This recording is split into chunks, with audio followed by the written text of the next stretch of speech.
সুপ্রভাত বন্ধুরা, কেমন আছো তোমরা সবাই? আশা করছি যে যেখান থেকে এই ভিডিওটি দেখছো তোমরা সবাই অনেক সুস্থ আছো আর ভালো আছো। আরও একটি নতুন ব্লগে তোমাদের অনেক অনেক স্বাগত জানাই।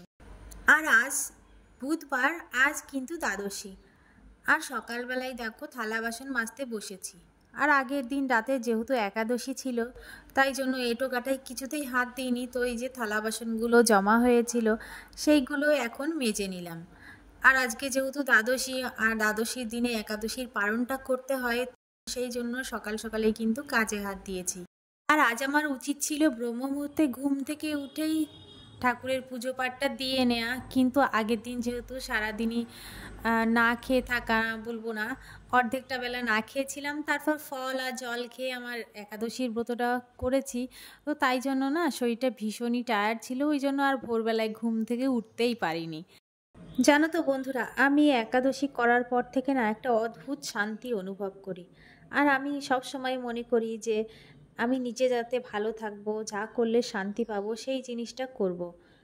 মানে সৎ পথে আর কি, খারাপ কাজ কিছু না আর কি। অনেকে খারাপ কাজ করে শান্তি পায়, তো সেটা করা উচিত না। সব সময় ভালো কাজ যেটা করে শান্তি পাওয়া যায় সেইটাই করা উচিত। আর অনেকের তো টাকা পয়সা থাকে, তাতেও কিন্তু তাদের শান্তি থাকে না।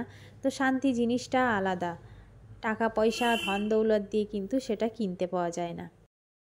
তো যাই হোক বন্ধুরা, অনেক জ্ঞান দিয়ে ফেললাম। তো দেখলে তোমরা, বারান্দাটা ভালো করে ধুয়ে দিলাম, এখন চেয়ার দুটো সুন্দর করে ধুয়ে দিচ্ছি।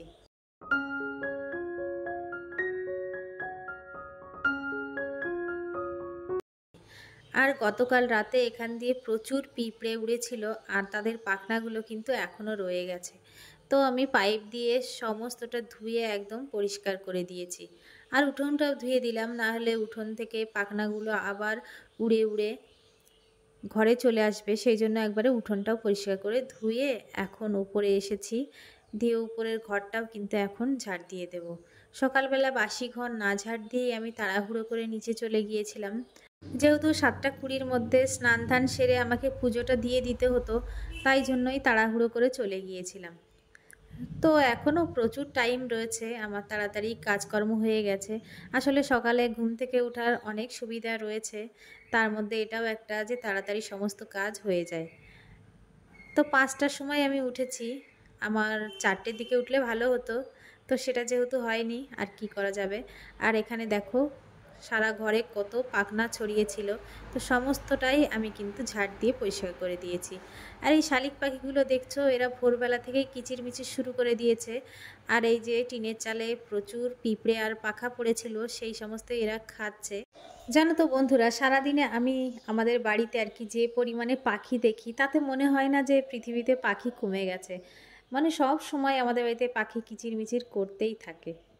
আর এখন বন্ধুরা স্নান ধান করে রেডি হয়ে গেছি, এখন যাব নিচে, দিয়ে ঠাকুর পুজোটা দিয়ে দেব। তার আগে দেখো আয়ুষ ঘুমোচ্ছে দরজা বন্ধ করে, তো ওকে একটু ডেকে দিয়ে গেলাম। আমি না ডাকলে ও আবার ঘুম থেকে উঠতে পারে না। তো প্রতিদিন ও নিচেই ঘুমোয়, তো কাল আবার ওর কী মনে হয়েছে উপরে এসে ঘুমিয়েছে, তো ওকে আর একবার ডেকে দিয়ে গেলাম। আজ স্কুলও আছে।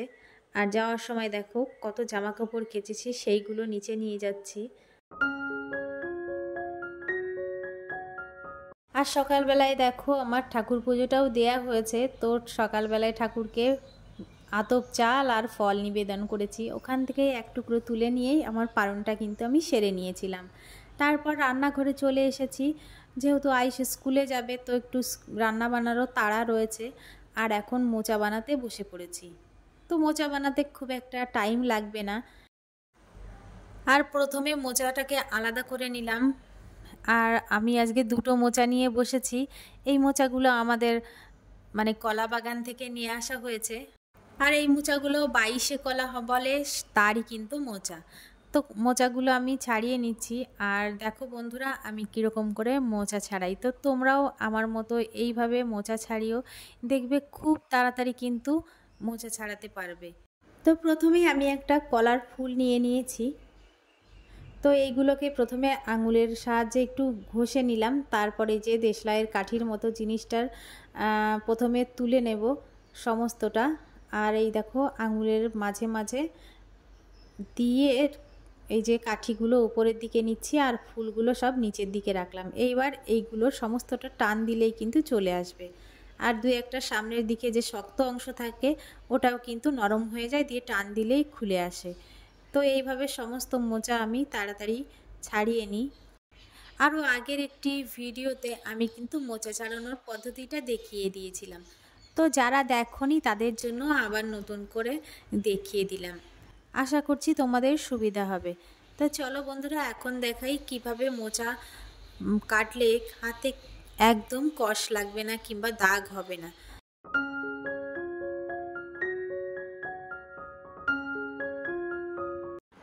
বন্ধুরা, আমি যে বটিটা দিয়ে মোচা বানাচ্ছি, বটিটায় না একদম ধার নেই, তো অনেক কষ্ট হচ্ছে বানাতে। আর দেখো হাত ফসকে যাচ্ছে, আর কলার কষে কিন্তু হাতটা প্রচণ্ড পিছল হয়ে যায়, আর এই কলার কষটাই পরবর্তীতে হাতে কালো কালো দাগের সৃষ্টি করে।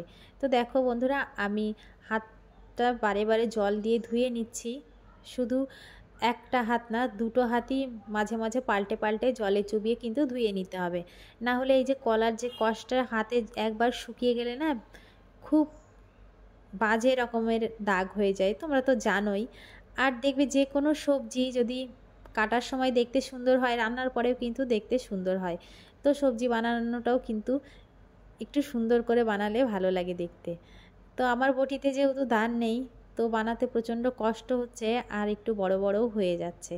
তো দেখো আমি হাতটা বারে বারে ধুয়ে নিচ্ছি। তোমরাও এইভাবে কলার মোচা বানানোর সময় হাতটা বারে বারে ধুয়ে নিও, তাহলে তোমাদের হাতে কিন্তু এক ফোঁটাও কলার কষের যে দাগ সেটা কিন্তু হবে না।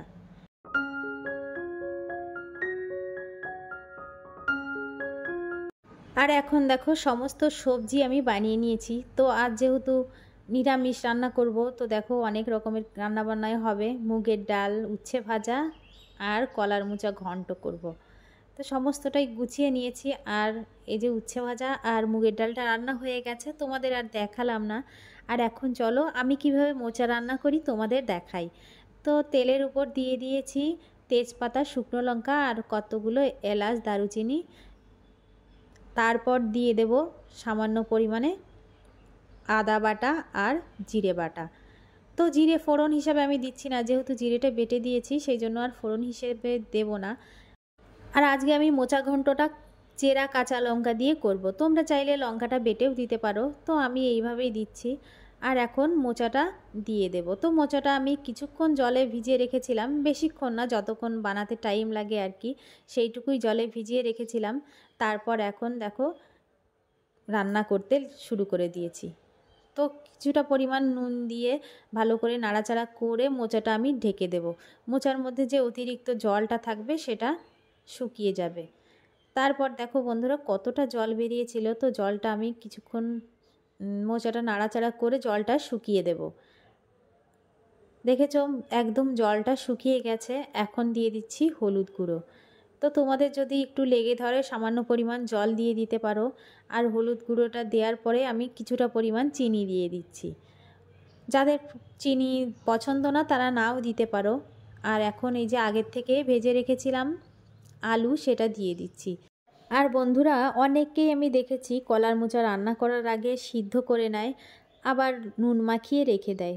তো এই সমস্ত করলে কিন্তু কলাতে যেসব আয়রন, পুষ্টিগুণ যা থাকে সমস্তটাই কিন্তু বেরিয়ে যায়। তো এখন দেখো আমি জল দিয়ে ঢাকা দিয়ে দিলাম। আর অনেকে বলে তেতো লাগে কিংবা কষ ভাব লাগে, তো কলার উপর নির্ভর করে কোন জাতের কলা, তার উপর কিন্তু কষ ভাব তেতো ভাবটা নির্ভর করে। আর আমি যে মোচাটা রান্না করছি এটা হচ্ছে 22 কলার মোচা, তো একটুও তেতো ভাব কিন্তু এই মোচায় থাকে না। আমি কোনোদিনও এরকম ভাব দিয়ে কলার মোচা রান্না বান্না করি না, ডাইরেক্ট ভেজেই রান্না করি। তো দেখো বন্ধুরা এখন দিয়ে দিলাম ভাজা জিরের গুঁড়ো, আর তারপর দিয়ে দেব পরিমাণ মতো আটা। তো তোমরা চাইলে কর্নফ্লাওয়ার কিংবা চালের গুঁড়ো দিতে পারো। তো আটা দিলে মোচা ঘন্টটা একটু আঠালো হবে, সেই জন্যই দেয়া, দেখতে ভালো লাগে। আর এখন দিয়ে দিলাম গরম মশলা। তো দিয়ে আরও কিছুক্ষণ নাড়াচাড়া করে নামিয়ে নেব। আর বন্ধুরা খেতেও কিন্তু ভালো হয়েছিল, তোমরাও এইভাবে একটু ট্রাই করে দেখতে পারো, আশা করছি তোমাদেরও ভালো লাগবে। তো রান্নাবান্নার পরে ছেলের জন্য কয়েকটা রুটিও করে দিয়েছি। তো ও বলল যে টিফিন নিয়ে যাবে, যেহেতু বাইরে বৃষ্টি হচ্ছে তো স্কুল থেকে বেরোতে পারবে না, আবার মিড ডে মিলও খাবে না, সেই জন্য কয়েকটা রুটি করে দিলাম। আর দিয়েছি কিছুটা পরিমাণ শশা কুচি, আর এই যে আলু আর বরবটি বলে তো সেইটা মিশিয়ে ভাজা করে দিয়েছি। তো এখন স্কুলে বেরিয়ে যাচ্ছে, তো ওকে আগে রেডি করে দেব, তারপর আমার অন্যান্য কাজকর্ম যেগুলো সেগুলো করব। তো দেখো এখানে টিফিন বক্স, জলের বোতল সমস্তটাই কিন্তু রেডি। আর এদিকে আয়ুষও রেডি হয়ে দাঁড়িয়ে রয়েছে, ওর জিনিসপত্র গুছিয়ে দিই, না হলে আবার জলের বোতল টিফিন বক্স ফেলে রেখে চলে যাবে।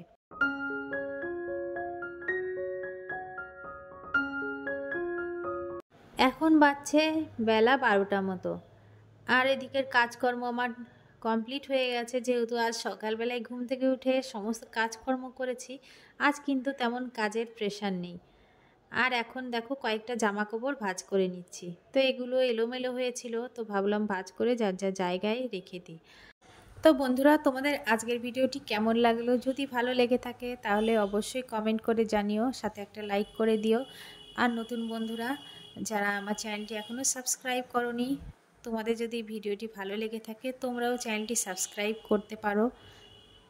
আর বন্ধুরা, আগের দিন বিছানার চাদর তুলে রেখেছিলাম, তো আজ সকালে কেচে দিয়েছি, তো দেখো সমস্তটাই শুকিয়ে গেছে, এখন সুন্দর করে ভাঁজ করে নিচ্ছি।